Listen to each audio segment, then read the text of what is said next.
look at my book, my Triumphal with this pattern, that's the pattern that AK used. AK, from what I'm seeing, is just amazing. This is the guy. Don't forget the boots, Mike. Oh, Your name. that's right. There's another thing that happened. Again, this is what I'm told, and this is right from the Ludwig rep. In Modern Drummer a couple of months ago, they had an advertisement that you can buy these, but you can send in to have your name on the rim, on the top rim. So I jumped on that, and when we talked to the Ludwig rep, he said, well, Ludwig's not doing that, so MD should have pulled the ad. That's what I hear. But me and Bunny got ours in, so I think me and Bunny's... You may be the only ones? Bunny and I, thank you. You may be the only ones that have that? I think so, yeah. I'm not, that's not saying... Well, it's nice to see you get a break, Mike, on something like that, you know. That's not to say others can't do it, order it, but I think it's harder to do now. Wow. What does it say on the head here? Let's hear somebody read what it says on the head here. Oh, okay. It says,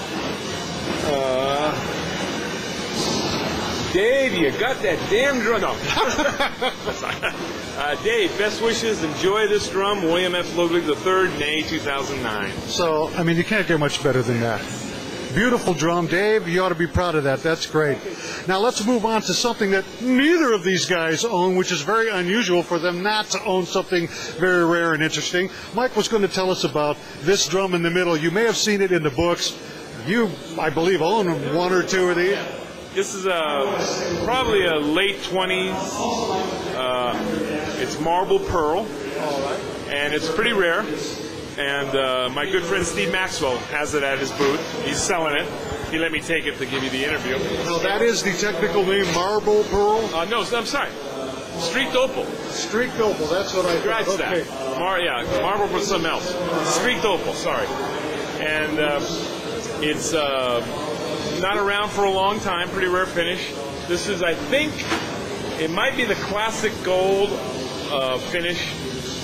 So you don't think this ever had the lacquer on it? It probably lacquered, but the classic gold was later on in the early 30s, so it could be... Well, wait a minute. Is there a date? Let's see.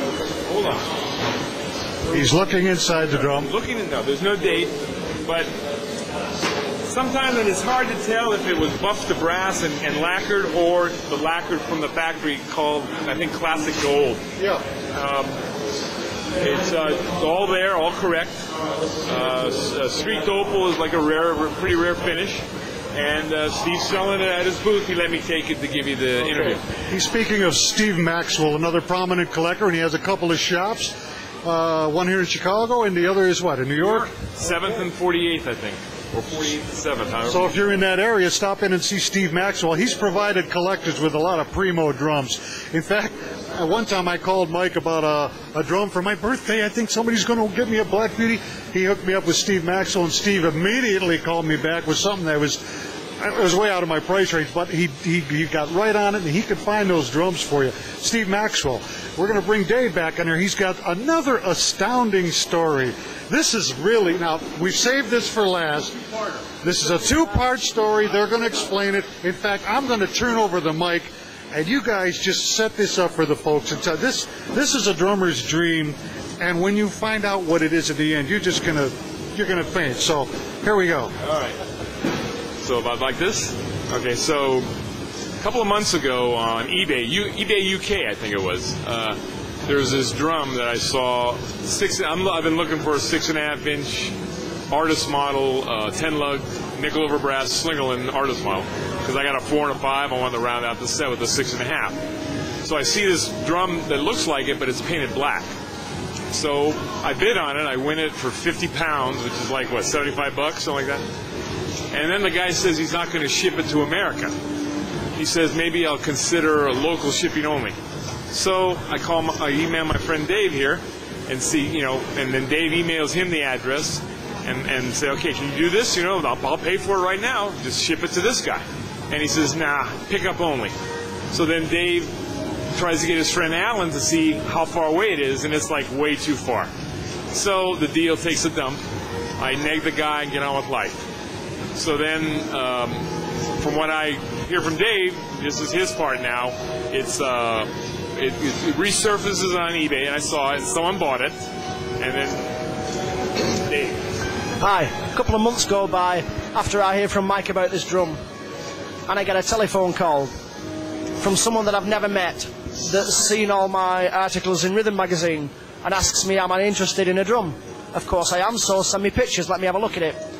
And basically the drum was painted black with black sticky tape all over it, and this is what the drum was like when I first got it. I look at the drum and I think, Jesus. So I start to take the paint off, and what transpires underneath. Is that not amazing, folks? Now, you don't know what this is. It turns out to be a Slingerland Black Beauty. What size? It's 5 by 6.5. Currently there are only 3 drums known at this size. Mike has got one. 6.5 by 14. 6.5 by 14. There you go. Mike's got one. Nathan Moy's got one. And Rob Bowler's got the other one. So now this is the 4th one to surface. So I was quite pleased to get this drum. And I thought, well, what can I do to it? I can't leave it in this condition. I've got to send it to Adrian. So I sent it to Adrian in Italy. And this is the result of Adrian's handiwork. And the shell came back looking pretty nice, as you can see. And I'm very, very pleased with the drum. And the photograph at the bottom is the finished result. Obviously 1 or 2 parts on this drum are still not quite correct, and me and Mike are going to work those out, and Mike's got some of those that he can... What do you need to do? You gotta get the gut piece is that's not the right gut piece, and then he needs the long extension arm with the thumb screw. So that was quite a good find. So thanks to Mike.